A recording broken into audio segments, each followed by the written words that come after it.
لیکن جو بات بتانی تھی، اس قوم کے ساتھ جو بہت بڑا فضل کیا اللہ نے وہ کیا تھا؟ کسی قوم کو یہ رعایت نہیں دی گئی کہ اگر اس نے من حیث القوم اپنے رسول کا انکار کر دیا تو اسے بخشا گیا ہو، بخشا مانی چھوڑ دیا گیا ہو، ہلاک کر دیے جاتے تھے۔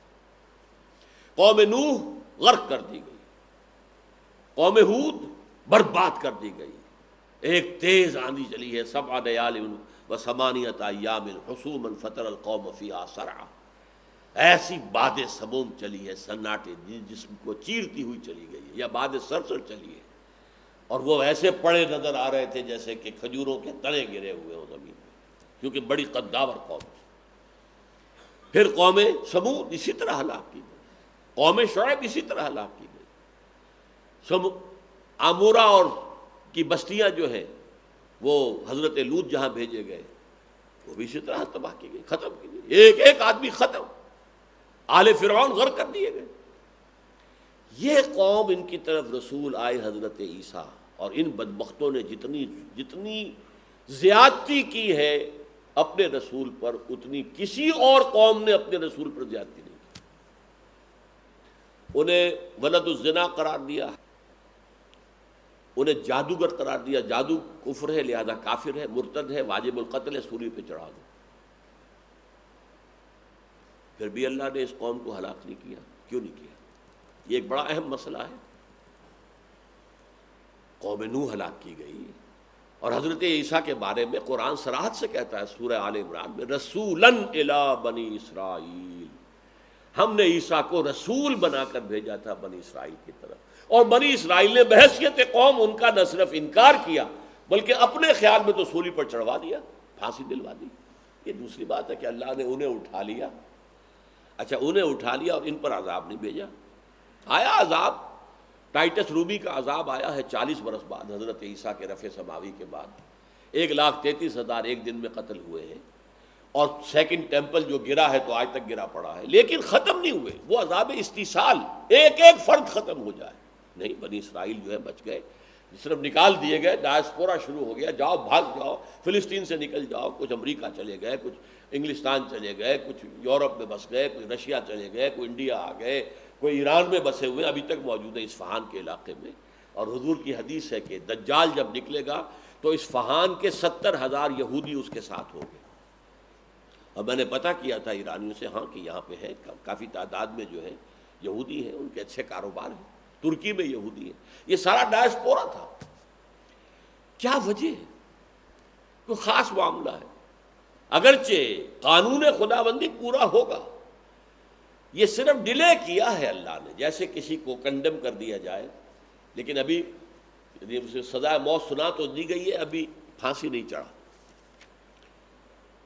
لیکن ان کے ساتھ ایک اور اللہ نے جو رعایت بخشی، ایک اور موقع دیا کہ ہمارے رسول محمد پر ایمان لے آؤ تب بھی بچ جاؤ گے۔ تم نے ہمارے رسول عیسیٰ کے ساتھ تو یہ کیا، یہ کیا، یہ کیا، یہ کیا، یہ کیا، مستحق تو ہو چکے ہو عذاب استیصال، آخری عذاب، بڑے عذاب کے مستحق تو اس وقت سے ہو چکے ہو۔ یہ ہماری رحمت ہے، یہ ہمارا فضل ہے، یہ ہمارا کرم ہے۔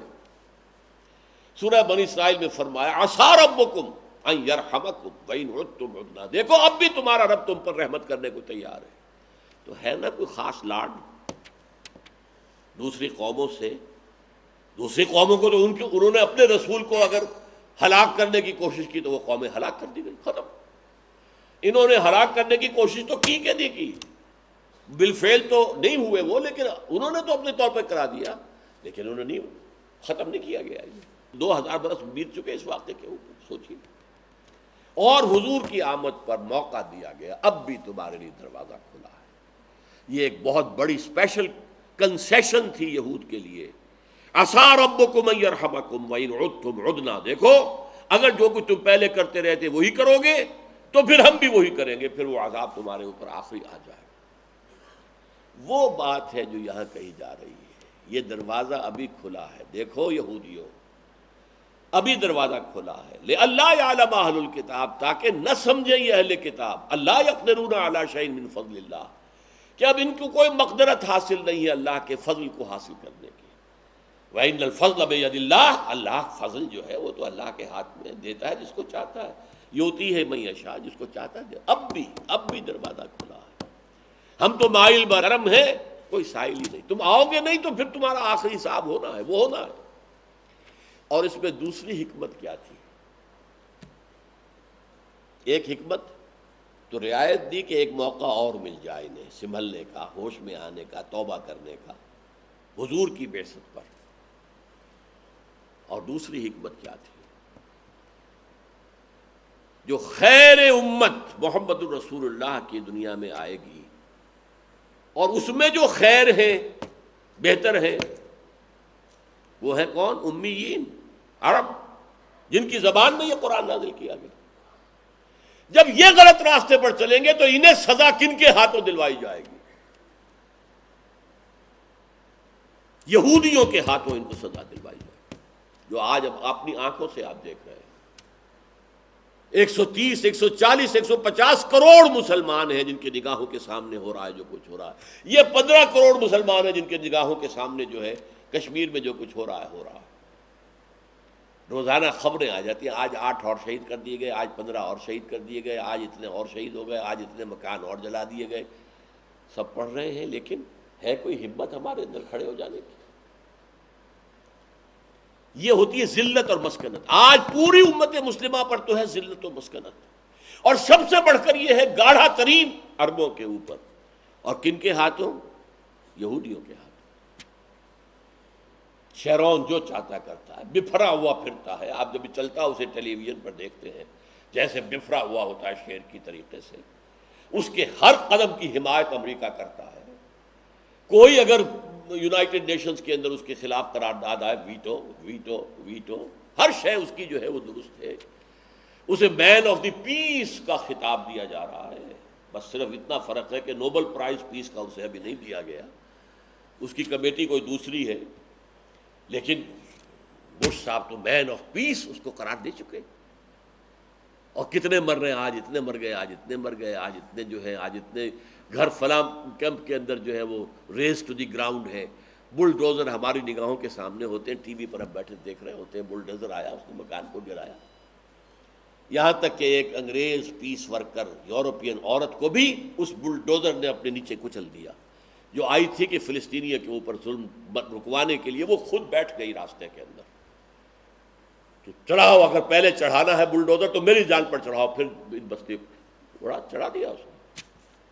یہ حال ہے، شیر بنے ہوئے ہیں اس وقت، اس علاقے کو کنٹرول کر رہے ہیں۔ اور عراق کی جنگ کا واحد سبب گریٹر اسرائیل کے قیام کے لیے پہلا قدم اٹھانا تھا، ورنہ کوئی سبب آج تک بیان ہی نہیں کر سکے۔ امریکی نہیں کر سکتے بیان، نہ نیا بلیر جو ہے وہ معافیاں مانگ رہا ہے، امریکہ کی ساری کمیٹیاں کہہ رہی سب جھوٹ تھا، سب بکواس، سب فسانہ، سب فراڈ، کچھ بھی نہیں تھا۔ ایک تھا گریٹر اسرائیل قائم کرنا ہے، تو مسلمانوں کو عذاب دلوانا ہے یہودیوں کے ہاتھ، پھر ان کو ختم کر دیا جائے گا۔ مولانا اصلاحی صاحب کہا کرتے تھے، وہ راجپوت تھے، تو راجپوتوں کے ہاں وہ کہتے تھے کہ یہ ایک رسم تھی کہ اگر کوئی راجپوت نوجوان کوئی گری ہوئی حرکت کرتا تھا تو اس کے سر پر چمار کے ہاتھوں سے جوتے لگواتے تھے۔ یعنی اگر راجپوت نوجوان کے سر پر کسی راجپوت کا جوتا پڑے تو جوتا تو ہے تو راجپوت کا نا، کچھ چمار کا جوتا پڑ رہا ہے تو گویا کہ ایڈنگ انسلٹ ٹو انجری، جو چوٹ لگ رہی ہے وہ تو لگ رہی ہے، انسلٹ یہ چمار مار رہا ہے اسے۔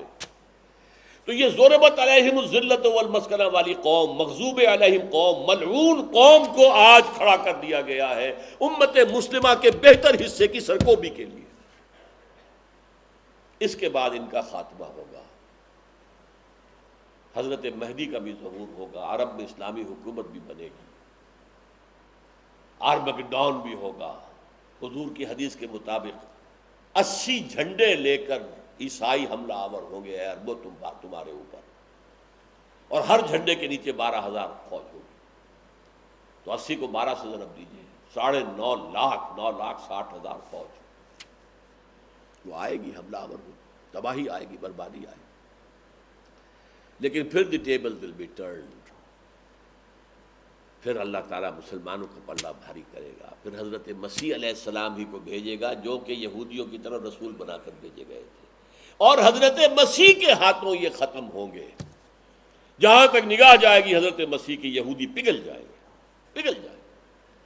ہر درخت اور ہر پتھر پکارے گا، اے مسلمان یہ میرے پیچھے یہودی جو ہے یہ چھپا ہوا، آؤ اسے قتل کرو، سوائے ایک درخت ہے غرقد، یہ یہودیوں کا محافظ ہے، اور انہوں نے اسرائیل میں اس غرقد جو ہے، میں نہیں جانتا وہ کیسا درخت ہے، غرقد کی بہت بڑے پیمانے پر پلانٹیشن کی ہے، وہ جانتے ہیں، وہ ہماری حدیثوں سے واقف ہیں، انہیں معلوم ہے کہ اب یہ اینڈ ٹائمز ہے جو آ رہے ہیں، قیامت دور نہیں ہے۔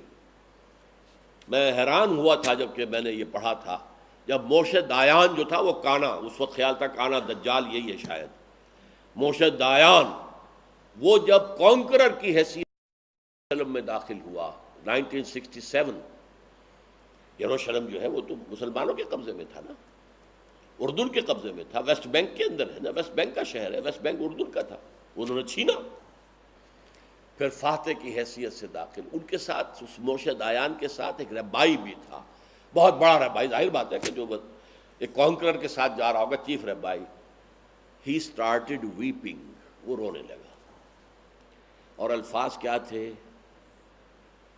سو this is the beginning of the end, یہ ڈراپ سین کا، ڈرامے کے ڈراپ سین کا وقت اب شروع ہو گیا، گویا کہ ان کے ہاں موجود ہے کہ یروشلم کے فتح کر لینے کے بعد پھر ایک دور وہ آئے گا کہ پھر یہودیوں کا قلع قبا ہوگا۔ لیکن جب یہ قرآن نازل ہو رہا تھا اس وقت تک انہیں موقع دیا گیا لِأَلَّا يَعْلَمَ أَهْلُ الْكِتَابِ، نہ سمجھے اہل کتاب، اللہ يَقْدِرُونَ عَلَىٰ شَيْءٍ مِّن فَضْلِ اللَّهِ، کہ اب انہیں کوئی مقدرت حاصل نہیں ہے اللہ کے فضل پر، حاصل نہیں کر سکتے اللہ کے فضل کو۔ وَأَنَّ الْفَضْلَ بِيَدِ اللَّهِ يُؤْتِيهِ مَن يَشَاءُ، فضل تو اللہ کے ہاتھ اور اختیار میں ہے، جس کو چاہتا ہے دیتا ہے۔ اب بھی دروازہ کھلا ہے، کم ان هذا القرآن يهدي للتي هي اقوم، یہ شاہدرہ قرآن ہے، اس کو مانو، اس کے دامن میں آ جاؤ، اللہ تعالیٰ کی رحمت تمہارے اوپر سایہ کر لے۔ واللہ ذو الفضل العظیم، اللہ تو بہت بڑے فضل کا مالک ہے، اس کے فضل کے خزانے ختم نہیں ہوتے، اس کے فضل کے خزانے بند نہیں ہوتے، ایگزاسٹ نہیں ہوتے۔